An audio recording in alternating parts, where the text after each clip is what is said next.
Hi, I'm Ted. Welcome to the Skoolie video, and in today's video we're going to talk about Starlink Internet.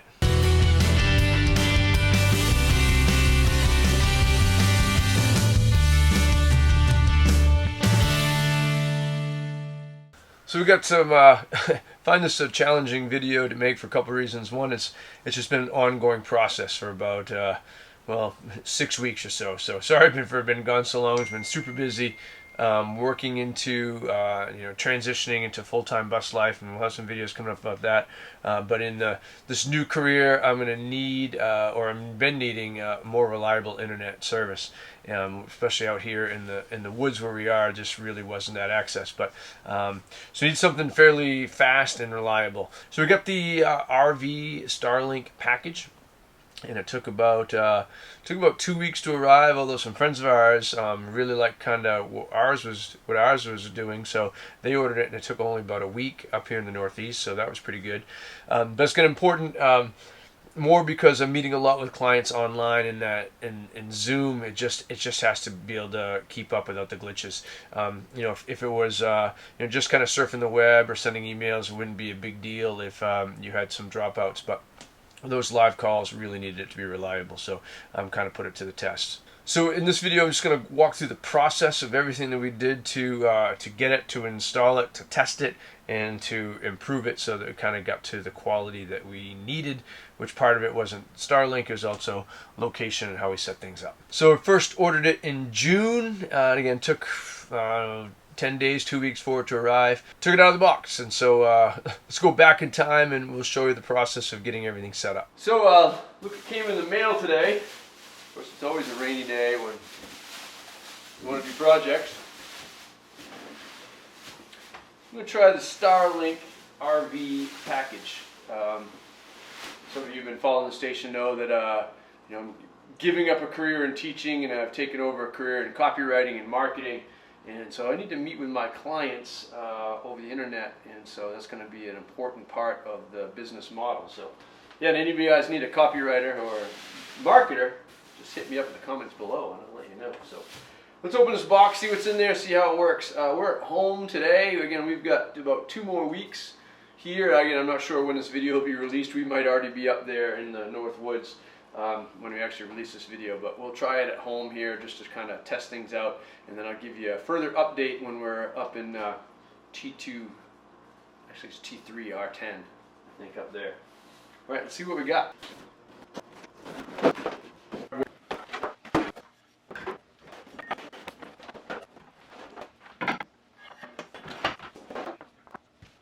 So it looks like that's what we got. We got the dish, some cables, and a router. The directions in here somewhere. These are the directions. I think the only reason that Julie can read them is because she works in the lab and she looks at microscopes all day. It's not that tiny. Oh, it is tiny. I can't. It is tiny. Elon Musk is very environmentally savvy. He's trying to save paper. Well, I don't even know the English. English. You would like the English version. I mean, can you read that? Look at that. Even if we focused it. That's ridiculous. All right, here, give me, I'll translate. Installation conditions. I bet the power Safety cord goes notices. All right. Make sure the product's power is disconnected before accessing, moving, installing, and there may be some moving parts. Hold on. We're all out of focus. Oops, we're all out of focus, but now we're focused. Look, it's got a little weather gasket there. I think you plug that in right there. Plug the power cord into the AC outlet that is easily accessible at all times. If the power cord has a 3-pin attachment, plug the cord into a grounded or earthed 3-pin outlet. If the power source or router are used in wet locations, ensure that the power cord is plugged into a ground fault circuit interrupter, a GFCI. GFCI. We know all about that. Or residual current device, RCD, equipped AC outlet.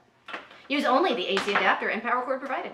Do not operate this product under damaged power, blah, blah, blah, blah, blah, blah, blah, blah, blah. This is all the boring stuff. Yeah. I'll read it later. Don't bathe with it. Oh no, I like this. Do not operate this product if you notice crackling, hissing, popping, or a strong odor, or smoke. Is it coming from my knees? No, your eyeballs as you try to focus on the tiny, tiny print. Lightning protection. Starlink is used in a lightning-prone area. An external lightning rod will be provided. All right, let's get on to the actual Canadian notices. I think it's pretty. I think we plugged this. I think you plug the parts in. Into this. En français. Like that. Description de produit. Like that. And I think that's it. You plug it in and then go. I think that's about it. We need. I'm pretty sure it needs north sky. So, of course, we pick a rainy day. Well, it came today, and of course, it's raining on Project Day. So I'm going to stick that outside, facing the north sky, and then we're going to bring this inside and plug it in, and then we're going to open up the laptop and see what happens. I'm not. Okay, so we got the Starlink app on our phone here, and we can click the link about look for instructions, and I'm ready, and then look around and point the camera up, and yeah, we're pretty clear right here. We'll put it right there. Okay, so we got the laptop here, and look up the networks, and there's Starlink right there. We're connected. Well, oh, there it is. Starlink, create net. Oh my God, I have to create a network. What's our? This is kind of exciting. What's our network name? Eddy line. Hello.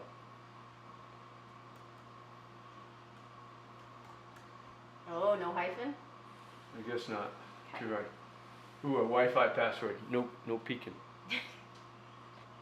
This information is not secure. Yeah. This is an information we said. Yeah, we're gonna send it anyway. All right, send it. Reconnect to network using. So now we have to go back and reconnect using the username and the password. It says.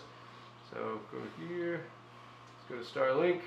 So you give lots of thought, evidently, to what your network name is going to be. Starlink. It's thinking. What do you mean it couldn't be joined? Couldn't be joined. Oh, it probably wants a. Run diagnostics as an option. Or do you have to shut everything else off? Probably just have to. Disconnect from the other one? The network. There we go. Ah, you have to put in your password. Yeah. This is going to be very exciting when it actually gets up and running. Can't find the server. What are you talking about? Okay. Well, it took a few minutes, like, I don't know, 5, 6, 7 minutes. We were kind of at a loss. We kind of go on to, access the normal Wi-Fi for the house. Oh, now I'm back offline. We're getting intermittent service here. It says searching on this app. And let's do some research to find out what intermittent service means, even though we got a pretty clear view of the sky right here. And when I went and used the obstruction app, it was clear. So, oh, now we're back online. It's a unique feature, kind of like intermittent steering, very handy. Now offline. Okay, we're in a window of actual service, I think. And we're running a speed test, both on the computer. Seem to be offline again. Not super impressive so far. Okay, in our intermittent connections when we're actually online, we got 59 megabytes per second on the phone, and laptop just did it at 111.7 on the download and 12 on the up. So that's not terrible. That one was 231.6 on the download and 12 on the upload. That's pretty impressive. We'll see how long it lasts. Second time, 231.7 on the download, 12 on the upload. It's weird, my phone's only getting 81. I'm not a tech expert. Phones download stuff slower? I don't know. All right, it's now it's been, I don't know, 5 or 10 minutes, and it seems to be holding on consistently. Maybe we just needed to find some satellites, but even with video,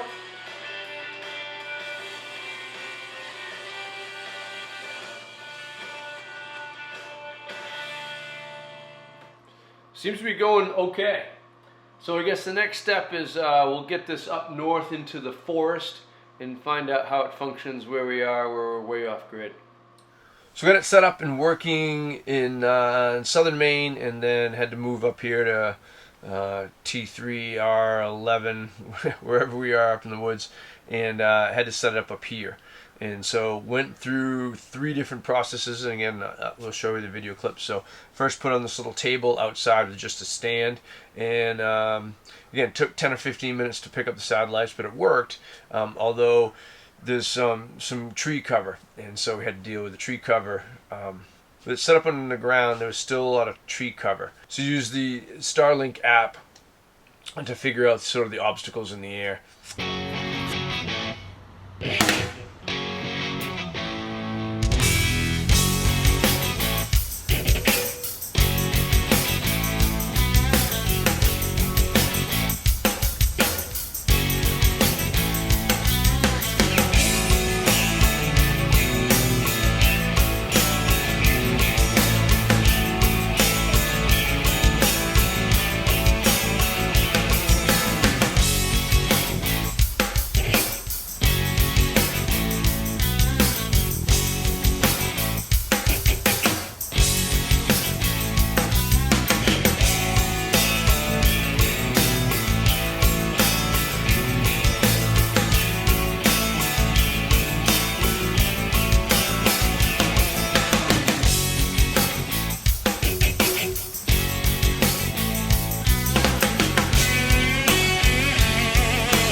So then the next step was to get a Harbor Freight flagpole, and there's a fitting that you can order on Etsy that's 3D printed. Someone prints it, fits in the flagpole perfectly, and then you can snap the dishy to that. And in order to, I didn't want to mount it directly to the bus because we still had sort of tree cover kind of where the bus is parked, and so I got a 5-gallon bucket and I filled it with sand and stuck the pole in that. Victory's mine. Alright, so for those of you who are doing this, I didn't realize that this collar went down so far. I thought it was just like a little top. It would probably been a lot easier to take out the screws of this collar down there, so be a whole lot easier for you, I hope. Alright, so I got this 5-gallon bucket. Probably should level it a little bit more, but this allowed me, I'm hoping this, so I could try out a bunch instead of permanently mount it. I can move it around and try to find the best spot.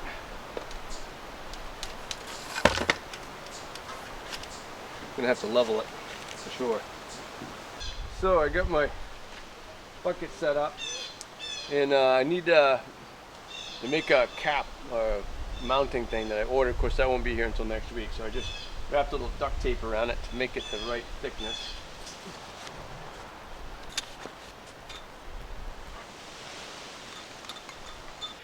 And that actually worked. It improved, but then it was still, I can only get it up about 10-15 feet or 10 feet that I dared without it wobbling over. And if I had to do it again, I think I would put some sort of selfie stick or some sort of like a tripod mount for an iPhone, and then stick that on the top of the flagpole and get it up there, and then use that app again to sort of figure out where the tree obstacles were. So I was just kind of going by guess about trying to move the bucket around. But it still wasn't quite high enough. I used a ping function on the computer and pinged it to try to figure out where the interruptions were, and I was definitely getting interruption.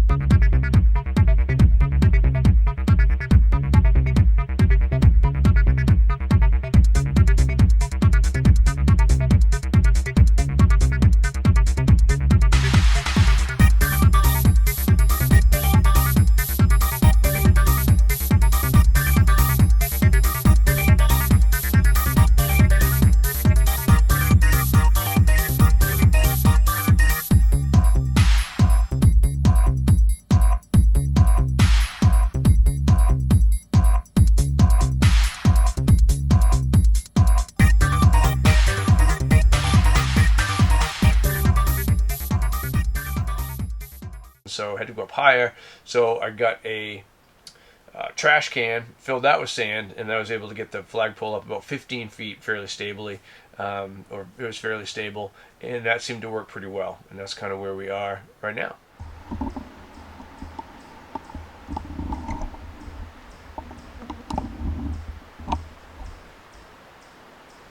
So some of the ongoing, I don't know, issues, considerations, things to think about. We'll be moving again in 3 weeks, and so I'll be taking the system down.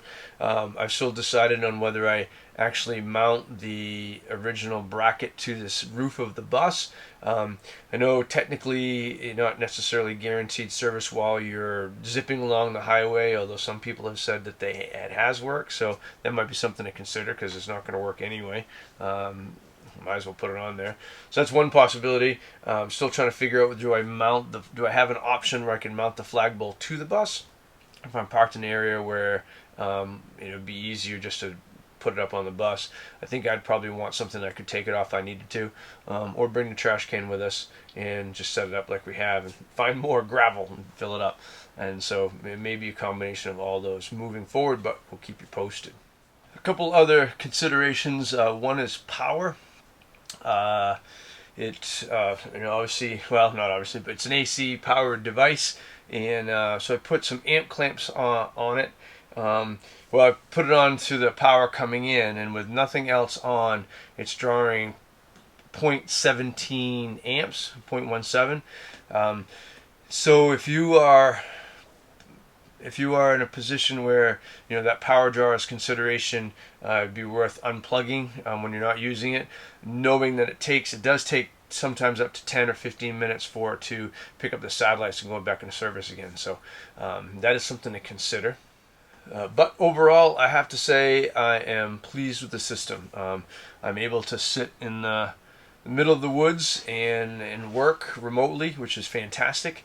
Again, if I develop an even better system to get the dish up even higher, I think that it would work even better. I have minor glitches every once in a while. It'll be interesting to see what happens when we move south. Will it continue to work as well as it is up here? But up here, it's been fast. It's been pretty reliable. I will say thunderstorms do impact it. If you get a torrential downpour or a thunderstorm, it kind of shuts down. So something else to consider. But for the most part, it's worked really well, and I'm happy that I can live this sort of remote mobile lifestyle. Well, like I said, I'm happy I can live this remote mobile lifestyle. So that's our process of going through Starlink. Be interested in anybody else's experience that you've had. Post in the comments below. Love to hear from you. Again, provides information for people who are considering this path. But sorry for being gone so long. For the last 6 weeks or so, it's been super busy, and we'll be following up with the hows and the whys and how that's all going in future videos. So stay tuned. So like, subscribe, do all those things that you do. Certainly appreciate you being here, and look forward to seeing the next video. Thanks for watching.